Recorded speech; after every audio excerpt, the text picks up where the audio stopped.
జ్యోతి solutions ఈ వీడియోలో మనం ఎస్ఎన్ఎస్ టాపిక్ గురించి తెలుసుకోబోతున్నాము. ఇక్కడ నేను AWS కన్సోల్లో ఉన్నాను. AWS కన్సోల్లోకి వెళ్ళి సర్వీసెస్లో ఎస్ఎన్ఎస్ టైప్ చేసినట్లయితే మనకి ఎస్ఎన్ఎస్ సర్వీస్ ఓపెన్ అవుతుంది. టైప్ చేసి క్లిక్ చేయండి. ఎస్ఎన్ఎస్ సర్వీస్ మనకు డాష్బోర్డ్ ఓపెన్ అవుతుంది. ఈ డాష్బోర్డ్లో మనకు dashboard topics, subscriptions, push notification, text messaging అని చాలా సింపుల్ ఆప్షన్స్ కనిపిస్తుంటాయి. ఫస్ట్ మనం టాపిక్ని క్రియేట్ చేసుకోవాలి. టాపిక్స్ సెలెక్ట్ చేసుకోండి. మనకి క్రియేట్ టాపిక్ అనేది ఇక్కడ కనిపిస్తుంది. ఈ క్రియేట్ టాపిక్లోకి వెళ్ళి ఇక్కడ 2 ఆప్షన్స్ ఉంటాయి. 2 types, FIFO method and standard method అని. స్టాండర్డ్ మెథడ్ సెలెక్ట్ చేసుకోవాలి. స్టాండర్డ్ మెథడ్లో మై టాపిక్కి నేమ్ ఒకటి ఈ టాపిక్కి ఇస్తాము. ఎస్ఎన్ఎస్ టాపిక్ అని ఇస్తాను నేను.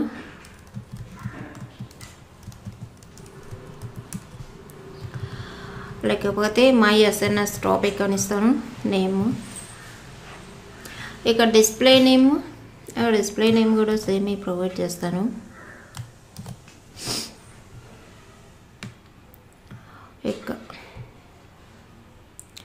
డిస్ప్లే నేమ్ ఇచ్చిన తర్వాత మనకి ఇక్కడ కొన్ని ఆప్షన్స్ కనిపిస్తాయి. ఈ ఆప్షన్స్ ఇవి ఈ డిఫాల్ట్ వాల్యూస్ని, ఇవన్నీ ఆప్షనల్ వాల్యూస్, ఎన్క్రిప్షన్ అంటే సెక్యూరిటీ కోసం, ఇవన్నీ ఎక్స్ట్రా సెక్యూరిటీ కోసం ఇచ్చినటువంటి options. Next just name, description ఇచ్చి క్రియేట్ టాపిక్ అని ఇచ్చాను. ఈ టాపిక్ అనేది క్రియేట్ అవుతుంది. నేను ఇచ్చిన మై ఎస్ఎన్ఎస్ టాపిక్ అనే నేమ్తో, డిస్ప్లే నేమ్ మై ఎస్ఎన్ఎస్ ఈ నేమ్తో మనకు టాపిక్ ఒకటి ఇక్కడ క్రియేట్ అవుతుంది. టాపిక్స్లోకి వెళ్దాం ఒకసారి. ఇక్కడ ఆల్రెడీ DynamoDB అనేది ఉంది. ఇప్పుడు నేను క్రియేట్ చేస్తున్నటువంటిది మై ఎస్ఎన్ఎస్ టాపిక్. స్టాండర్డ్లో దానికి ఒక ARN కూడా క్రియేట్ అయిపోయింది. సెలెక్ట్ చేసుకున్నట్లయితే మనకు ఇన్ఫర్మేషన్ అనేది ఇక్కడ కనిపిస్తుంది. నెక్స్ట్ సబ్స్క్రిప్షన్ని సెలెక్ట్ చేసుకోవాలి. సబ్స్క్రిప్షన్ సెలెక్ట్ చేసుకున్న తర్వాత ఇక్కడ ఎటువంటి సబ్స్క్రిప్షన్స్ లేవు. అంటే ఇక్కడ జస్ట్ 2 టాపిక్స్ ఉన్నాయి. రియల్ టైంలో నెంబర్ ఆఫ్ టాపిక్స్ ఉంటాయి. ఆ టాపిక్స్ని మనం దేనికోసం ఏ సబ్స్క్రిప్షన్ అనేది మనకు నెంబర్ ఆఫ్ సబ్స్క్రిప్షన్స్ ఉంటాయి. వాటిలో కొన్ని వచ్చేసి ఈమెయిల్ సబ్స్క్రిప్షన్స్, అలాగే SMS సబ్స్క్రిప్షన్, లాంబ్డా సబ్స్క్రిప్షన్, అవన్నీ చూద్దాం ఇప్పుడు. ఇక్కడ ఆ టాపిక్కి సంబంధించినటువంటి సబ్స్క్రిప్షన్ తీసుకోవాలి. దానికోసం సబ్స్క్రిప్షన్స్లోకి వెళ్ళి సబ్స్క్రిప్షన్ వెళ్ళిన తర్వాత క్రియేట్ సబ్స్క్రిప్షన్లో మనం టాపిక్ ARN మనకి ఏ టాపిక్ మీద ఈ సబ్స్క్రిప్షన్ క్రియేట్ చేస్తున్నామో ఆ టాపిక్ తీసుకోవాలి.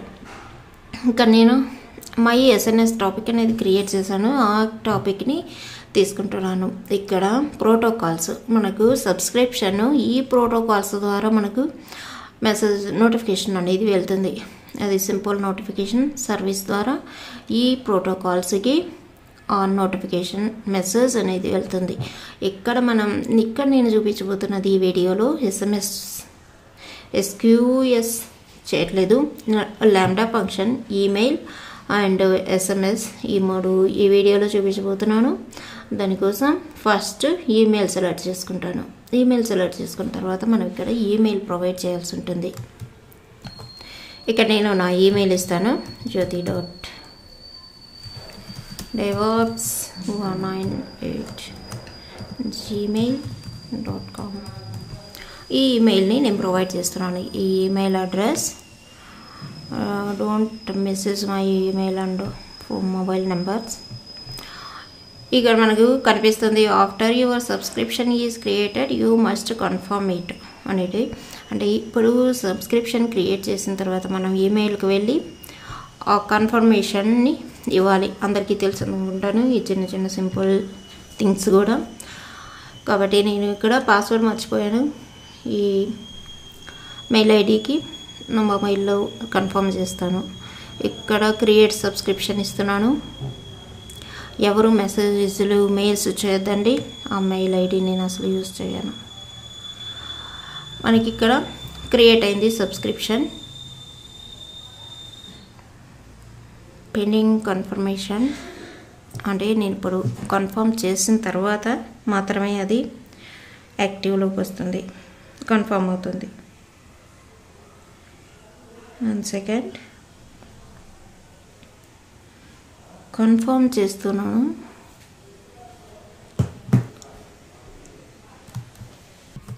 మెయిల్ నేను కన్ఫర్మ్ చేశాను. ఇక్కడ పెండింగ్ కన్ఫర్మేషన్ అనేది మనకు రిఫ్రెష్ ఇచ్చిన తర్వాత కన్ఫర్మ్ అయిపోతుంది. కన్ఫర్మ్ అయిపోయింది. ఇక్కడ నెక్స్ట్ ఇంకొక సబ్స్క్రిప్షన్ క్రియేట్ చేస్తాను. Same my topic, my SNS topic select చేసుకొని ఇక్కడ ప్రోటోకాల్ ఇప్పుడు ఎస్ఎంఎస్ ఇస్తాను. ఈ ఎస్ఎంఎస్లో నా మొబైల్ నెంబర్ ఇస్తాను. మొబైల్ నెంబర్కి ఎవరు మెసేజ్లు కాల్స్ చేయొద్దండి, అవి రావు కూడా మీకు. After your subscription is created you must confirm it అనేది దీన్ని కూడా చూపిస్తుంది. ఆల్రెడీ కన్ఫర్మ్డ్ అయిపోయింది. మనం సెలెక్ట్ చేయగానే దీనికి ఎటువంటి కన్ఫర్మేషన్ మెసేజ్ అనేది నాకు రాలేదు, డైరెక్ట్లీ కన్ఫర్మ్ అయిపోయింది. నెక్స్ట్ సబ్స్క్రిప్షన్, ఇంకొక సబ్స్క్రిప్షన్ని క్రియేట్ చేస్తాను. సబ్స్క్రిప్షన్ సెలెక్ట్ చేసుకొని మనకి ఇక్కడ 2 సబ్స్క్రిప్షన్స్, ఈమెయిల్ అండ్ ఎస్ఎంఎస్ అనే 2 సబ్స్క్రిప్షన్స్ క్రియేట్ అయిపోయినాయి. అలాగే subscription ID, end points, mail ID, అలాగే మొబైల్ నెంబర్.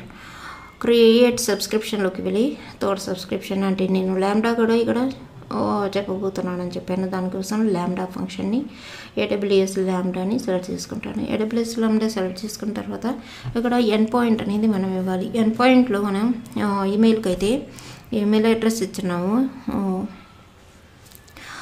ఎస్ఎంఎస్కి అయితే ఎస్ఎంఎస్ అయితే మొబైల్ నెంబర్ ఇచ్చినాము. ఇప్పుడు ల్యాండా కోసం ఏం చేయాలి ఇంకొకసారి చెప్తున్నాను. ఎవరు మెయిల్స్ కానీ మెసేజెస్ కాల్స్ కానీ చేయొద్దండి. నా నెంబరు మెయిల్ ఐడి యూజ్ చేసుకొని నా రిప్లై చాలా క్రూషియల్గా ఉంటుంది, దానికోసమే చెప్తున్నాను. ఇప్పుడు ల్యాండా సర్వీస్ని ఓపెన్ చేస్తాం. సర్వీసెస్లోకి వెళ్ళి నాకు కంప్యూటర్లో ల్యాండా అనే సర్వీస్ ఉంటుంది, దాన్ని ఇంకొక ట్యాబ్లో ఓపెన్ చేసుకుందాము. ఈ ట్యాబ్లో ఇక్కడ ఎటువంటి ఫంక్షన్స్ ల్యాండా ఫంక్షన్స్ లేవు. ఇక్కడ ఇప్పుడు ల్యాండా ఫంక్షన్స్లో క్రియేట్ ఫంక్షన్ సెలెక్ట్ చేసుకుంటాం. ఇక్కడ 4 ఆప్షన్స్ ఉన్నాయి. ఆథర్ ఫ్రమ్ స్క్రాచ్ నుంచి ల్యాండా ఫంక్షన్ని క్రియేట్ చేస్తాం. ఫంక్షన్, ఇక్కడ ఫంక్షన్ నేమ్ ఎస్ఎన్ఎస్ ఫంక్షన్ అని ఇస్తాను.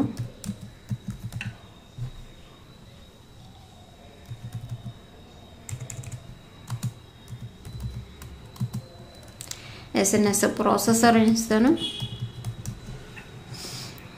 నెక్స్ట్ ఇక్కడ మనం ఏ స్క్రిప్ట్ని యూజ్ చేయాలనుకుంటున్నామో ఆ స్క్రిప్ట్ని మనం సెలెక్ట్ చేసుకోవచ్చు. నెంబర్ ఆల్ స్క్రిప్ట్స్ ఇక్కడ అవైలబుల్లో ఉంటాయి. రూబీ, పైథాన్, నోడ్.js, అలాగే Java scripts, .NET, all go language కూడా ఉంది. ఈ స్క్రిప్ట్స్లో ఏది కావాలో అది తీసుకుంటాను. నేనైతే ఇక్కడ పైథాన్ 3.6 కానీ 7 కానీ తీసుకుంటున్నాను. 6 తీసుకుంటాను.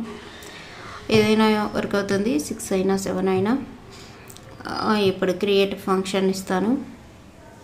క్రియేట్ ఫంక్షన్ ఇచ్చిన తర్వాత మనకి ఇంకొక పేజ్ ఓపెన్ అవుతుంది. ఆ పేజ్లో మనం కొంత పైథాన్ స్క్రిప్ట్ని ఇస్తాను. ఆ పేజ్లో పైథాన్ స్క్రిప్ట్ రాని వాళ్ళు నో ప్రాబ్లం, జస్ట్ నేను ఎక్స్ప్లెయిన్ చేయడం కోసమే ఇక్కడ చూపిస్తున్నాను. ఎస్ఎన్ఎస్ ప్రాసెసర్ అని మనకు ఇంకొక పేజీ ఓపెన్ అయింది. ఈ పేజీలో మనం ఇక్కడ ఆల్రెడీ డిఫాల్ట్ ల్యాండా ఫంక్షన్ ఉంది. ఈ ఫంక్షన్ తీసి నేను నా కస్టమైజ్డ్ ఫంక్షన్ని ఇక్కడ ఇస్తాను. జస్ట్ నేను ఇక్కడ ఒక స్మాల్ స్క్రిప్ట్ ఇచ్చాను. డెఫినిషన్ ల్యాండా అండర్స్కోర్ హ్యాండ్లర్ ఈవెంట్ కంటెక్స్ట్ అని ఇస్తున్నాను. మెసేజ్లో ఈ ఈవెంట్ నుంచి తీసుకున్నటువంటి ఇక్కడ ల్యాండా హ్యాండ్లర్లో ఈవెంట్ ప్రాసెసర్లో జరిగేటటువంటి అన్ని మనకు హ్యాండ్లర్లోకి రావాలని, అలాగే మెసేజ్లో ఈ ఈవెంట్ తీసుకొని ఈవెంట్లో వచ్చే ప్రాసెసెస్ అన్నీ రికార్డ్ అయ్యి ఎస్ఎన్ఎస్లో మెసేజెస్లో మనకు రావడం కోసం ఈ స్క్రిప్ట్ని ఇచ్చాను. అలాగే ప్రింట్ చేయడం కోసం ఫ్రమ్ ఎస్ఎన్ఎస్ నుంచి వచ్చేటటువంటి ఈ ఆల్ మెసేజెస్ అన్నీ ఇక్కడ ప్రింట్ కావాలి, అలాగే రిటర్న్ కావాలి అని చెప్పేసి మెసేజ్ని ఇక్కడ ప్రొవైడ్ చేశాను. ఈ మెసేజ్ అనేసి ఈ స్క్రిప్ట్ అందరికీ తెలియకపోవచ్చు, కానీ పైథాన్ తెలిసిన వాళ్ళకి అర్థమవుతుంది. ఇంకా ఇక్కడ నేమ్ వచ్చేసి ఆటోమేటిక్గా తీసుకుంది lambda_function.py అనేది. నెక్స్ట్ స్క్రోల్ డౌన్ అయినట్లయితే మనకి ఇక్కడ ఇంకేమి ఇక్కడ నెంబర్ ఆఫ్ ఆప్షన్స్ ఉన్నాయి, ఇవేవి ఇవ్వట్లేదు ఇప్పుడు నేను. ఇక్కడ మనకు డిప్లాయ్ అనేటటువంటి ఆప్షన్ ఒకటి కనిపిస్తుంది. ఈ ఫంక్షన్ కోడ్ పక్కనే డిప్లాయ్ అనేది ఒకటి కనిపిస్తుంది. ఈ డిప్లాయ్ ఇంతకుముందు అయితే సేవ్ అని ఉండేది, ఇప్పుడు డిప్లాయ్ అని ఇచ్చారు. ఈ డిప్లాయ్కి కూడా డిప్లాయ్మెంట్ ప్యాకేజ్ సక్సెస్ఫుల్లీ సేవ్డ్ అని మనకు మెసేజ్ చూపించి వెళ్ళిపోయింది. నెక్స్ట్ ఎస్ఎన్ఎస్ టాపిక్లోకి వెళ్దాం. ఈ ఎస్ఎన్ఎస్ టాపిక్లో ఒకసారి రిఫ్రెష్ చేస్తాం. ఈ ఎండ్ పాయింట్లో మనం క్రియేట్ చేసినటువంటి ఎస్ఎన్ఎస్ ప్రోటోకాల్ ల్యాండా, ఇక్కడ మనకు ఆ ల్యాండా ఎస్ఎన్ఎస్ ప్రాసెసర్ అనేది ఈ ల్యాండా సర్వీస్లో నేను క్రియేట్ చేసినటువంటిది మనకి ఇక్కడ డిస్ప్లే అవుతుంది. దీనిని సెలెక్ట్ చేసుకుంటాం.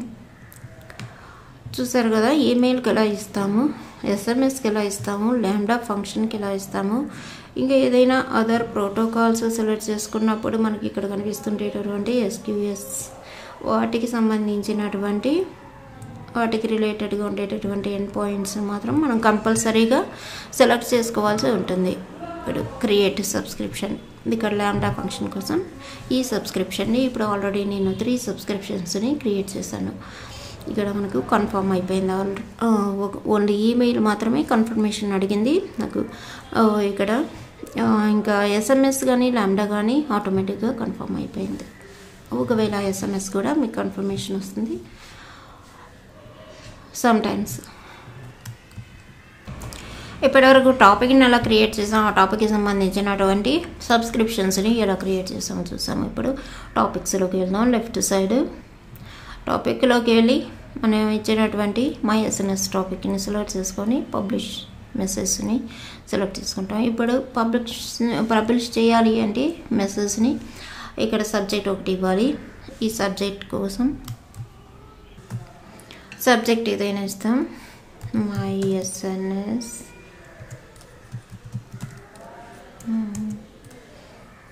ఫంక్షన్ ఆర్ ప్రాసెసర్ ఫంక్షన్ ఇస్తాను.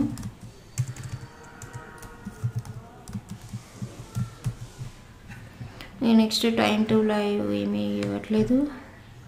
మెసేజ్ బాడీలో మనకు 2 టైప్స్ బాడీస్ ఉంటాయి. ఇక్కడ ఆల్రెడీ AWS వచ్చేసి స్క్రీన్స్ అన్నీ చేంజ్ చేస్తూనే ఉంటుంది. ఇక్కడ 2 టైప్స్ మెసేజ్ బాడీస్ ఉన్నాయి, మెసేజ్ స్ట్రక్చర్స్. సెకండ్ టైప్ చూద్దాం. Custom payload for each delivery protocol అని ఇక్కడ ఒక JSON ఫార్మాట్లో, ఎప్పుడు JSON ఫార్మాట్లోనే ఇవ్వాల్సి ఉంటుంది. ఇంకా identical payload for all delivery protocols మనం ఎంటర్ చేయాల్సి ఉంటుంది. నేను కొంత ఇన్ఫర్మేషన్ ఇక్కడ నుంచి కాపీ చేసుకుంటాను. Default email SQS lambda HTTP SMS వరకు కాపీ చేసుకుంటున్నాను. దీన్ని మాడిఫై చేసి మనం యూజ్ చేసుకోవచ్చు. ఇక్కడ పేస్ట్ చేసుకొని లాస్ట్ లైన్లో కర్లీ బ్రేసెస్ ఇస్తాం. ఇక్కడ కొన్ని లైన్స్ నేను డిలీట్ చేస్తాను, నాకు ఇది అవసరం లేదు. HTTP కూడా అవసరం లేదు. ఇక ఎండింగ్ లైన్లో అవసరం లేదు. ఇక్కడ SQS కూడా అవసరం లేదు. ఇక దీన్ని కొంచెం మోడిఫికేషన్ చేస్తాను. ఈ డిఫాల్ట్ ఇప్పుడు మనం ఈమెయిల్ ల్యాండా SMS 3 సబ్స్క్రిప్షన్స్ తీసుకున్నాం, 3 ప్రోటోకాల్స్ని యూజ్ చేస్తున్నాము. కాబట్టి ఈ డిఫాల్ట్ అనేది కంపల్సరీగా ఉండాలి ఫస్ట్ లైన్లో. తర్వాత మనం యూజ్ చేసేటటువంటి ప్రోటోకాల్స్ని యూజ్ చేసుకుంటాం. దీన్ని కొంచెం మోడిఫికేషన్ చేస్తాను. నేను ఇక్కడ డిఫాల్ట్లో hello this is our first message అని ఇచ్చాను. సేమ్ మెసేజ్ని ఈమెయిల్కి ల్యాండాకి SMSకి వెళ్ళడం కోసం ఈ ప్రోటోకాల్స్లో ఈ మెసేజ్ని యాడ్ చేశాను. ఈ మెసేజ్కి ఇంకొంత ఇన్ఫర్మేషన్ని మనం యాడ్ చేసుకోవచ్చు మనకు అర్థం కావడం కోసం. This is via via email. ఈ మెసేజ్ కొంత ఇన్ఫర్మేషన్ని మనకు అర్థం కావడం కోసం యాడ్ చేశాను. అంటే ఈమెయిల్కి this is via email, lambda ఫంక్షన్కి hello this is our first message అనేది మనకు డిస్క్రిప్షన్లో వస్తుంది. This is a lambda function అని. అలాగే ఎస్ఎంఎస్ కోసం hello this is our first message, same మెసేజ్ని the should be coming in through text అని ఇచ్చినాను. ఇప్పుడు నెక్స్ట్ మనం ఈ మెసేజ్ని పబ్లిష్ చేస్తాం. పబ్లిష్ మెసేజ్ అనేది సెలెక్ట్ చేసుకున్నట్లయితే మనకు పబ్లిష్ అవుతుంది. ఈ పబ్లిష్ అయిన తర్వాత ఇక్కడ ఈమెయిల్ చూపించలేకపోతున్నాను. నాకు ఈమెయిల్లో నాకు మెయిల్ అనేది ఒకటి వస్తుంది. ఎస్ఎన్ఎస్ టాపిక్ ద్వారా మెసేజ్ ఆల్రెడీ వచ్చింది. కన్ఫర్మ్ చేసుకుంటున్నాను మెసేజ్ కరెక్ట్గా ఉందా లేదనేది. మెసేజ్ అయితే వచ్చింది. నెక్స్ట్ మెయిల్కి వచ్చింది. అలాగే మొబైల్కి మెసేజ్ వచ్చింది. ఇంకా లాంబ్డా ఫంక్షన్ మాత్రమే ఇక్కడ చూపిస్తాను, మీరు ట్రై చేసి చూడండి, మీకు కూడా కరెక్ట్గానే వస్తుంది. ఇక్కడ లాంబ్డాలోకి వెళ్ళి ఒక్కసారి రిఫ్రెష్ చేస్తాను. రిఫ్రెష్ చేసుకొని మానిటరింగ్లోకి వెళ్ళి మనం టెస్ట్ చేసుకోవచ్చు.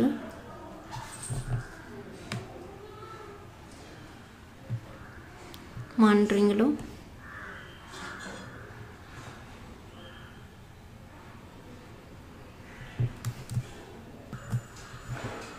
లాంబ్డా ఫంక్షన్స్లోకి వెళ్ళి మనం మానిటరింగ్ని సెలెక్ట్ చేసుకుందాము. దీనిలో view logs in CloudWatch అనేది సెలెక్ట్ చేసుకుందాం. ఇక్కడ చూద్దాం ఇంకేమైనా అవైలబుల్లో ఉన్నాయో. ఇంకెటువంటివి లేవు. లాగ్స్ చూద్దాం. మనం ఇచ్చినటువంటి మెసేజ్ అనేది వచ్చిందా రాలేదా అనేది మనం ఇక్కడ చెక్ చేసుకుందాం.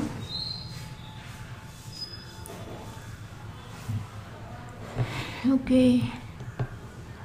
ఇక్కడ మనం చూడొచ్చు AWS లాంబ్డా ఎస్ఎన్ఎస్ ప్రాసెసర్ అనేది మనకు AR అని వచ్చింది. ఇంకా ఇక్కడ మనకు ఒక లాగ్ స్ట్రీమ్ కూడా క్రియేట్ అయింది. సెర్చ్ ఆల్లోకి వెళ్తే మన మెసేజ్ అనేది కూడా కనిపిస్తుంది. మనం కరెక్ట్గా కానీ ఇచ్చినట్లయితే ఈ స్క్రిప్ట్ అనేది మనకు ఏదో మిస్టేక్ జరిగింది దానివల్ల ఫుల్ స్క్రిప్ట్ కనిపిస్తుంది. కానీ లాంబ్డా ఒకటి ఇక్కడ డిస్ప్లే అవుతుంది. ఆ స్క్రిప్ట్లో జస్ట్ ఏదో కామా కానీ కొటేషన్ కానీ మిస్టేక్ ఉన్నట్లయింది. మీరు అడ్జస్ట్ చేసుకోండి. మిగతా కాన్సెప్ట్ అంతా కరెక్ట్గానే ఉంది. కానీ ఇక్కడ వచ్చేసి మొత్తం స్క్రిప్ట్ డిస్ప్లే అవుతుంది. ఓకే, ఇది మనకు సింపుల్ నోటిఫికేషన్స్ ఎలా మెయిల్కి వెళ్ళాలి, ఎలా లాంబ్డా సర్వీస్కి వెళ్ళాలి, అలాగే ఎస్ఎంఎస్ మొబైల్ ఎస్ఎంఎస్ ఎలా వెళ్ళాలి సబ్స్క్రైబర్స్కి అనేటటువంటిది ఈ వీడియోలో మనం చూస్తున్నాము. లాంబ్డా వర్క్ చేయకపోయినా కూడా అలాగే స్క్రిప్ట్ రాని వాళ్ళు కానీ మీరు మెయిల్కి అలాగే మీ మొబైల్కి సబ్స్క్రిప్షన్ చేసుకొని అలాగే మీరు ప్రాక్టీస్ చేసుకోవడానికి అర్థమవుతుంది. ఇంకా లాంబ్డా అంటే మనకి ఏదైనా స్క్రిప్ట్ వచ్చినప్పుడు మాత్రమే లాంబ్డా అనేది లాంబ్డా సర్వీస్తో వర్క్ చేసే వాళ్ళకి కంపల్సరీగా ఏదో ఒక స్క్రిప్ట్ అనేది రావాల్సి ఉంటుంది. అది పైథాన్ కానీ జావా కానీ జేసన్ కానీ .NET కానీ మనం ఇంతకుముందు చూసినామో ఆ స్క్రిప్ట్లలో ఏ స్క్రిప్ట్ వచ్చిన వాళ్ళైనా ఈ లాంబ్డా ఫంక్షన్స్తో వర్క్ చేయొచ్చు. అలాగే AWSలో లాంబ్డా నేర్చుకోవాలనుకునే వాళ్ళకి కంపల్సరీగా స్క్రిప్ట్ అనేది రావాల్సి ఉంటుంది. మిగతా సర్వీసెస్కి అయితే ఒక లాంబ్డా అలాగే క్లౌడ్ ఫార్మేషన్ ఇంకొన్ని టెరాఫార్మ్ ఇలాంటి వాటన్నిటికీ కంపల్సరీగా స్క్రిప్ట్ అనేది ఒక స్క్రిప్ట్ తెలుసుకోవాల్సి ఉంటుంది. నేను నెక్స్ట్ కమింగ్ సెక్షన్స్లో పైథాన్ వీడియోస్ చేయబోతున్నాను. అప్పుడు ఎవరైనా స్టార్టింగ్ నుంచి నన్ను ఫాలో అయినట్లయితే మీరు ఈజీగా అలాగే త్వరగా మీరు స్క్రిప్ట్ని నేర్చుకోవచ్చు. చూసారు కదా ఈ వీడియో. కొత్తగా చూసే వాళ్ళు నా ఛానల్ని సబ్స్క్రైబ్ చేసుకోండి. See you in next video.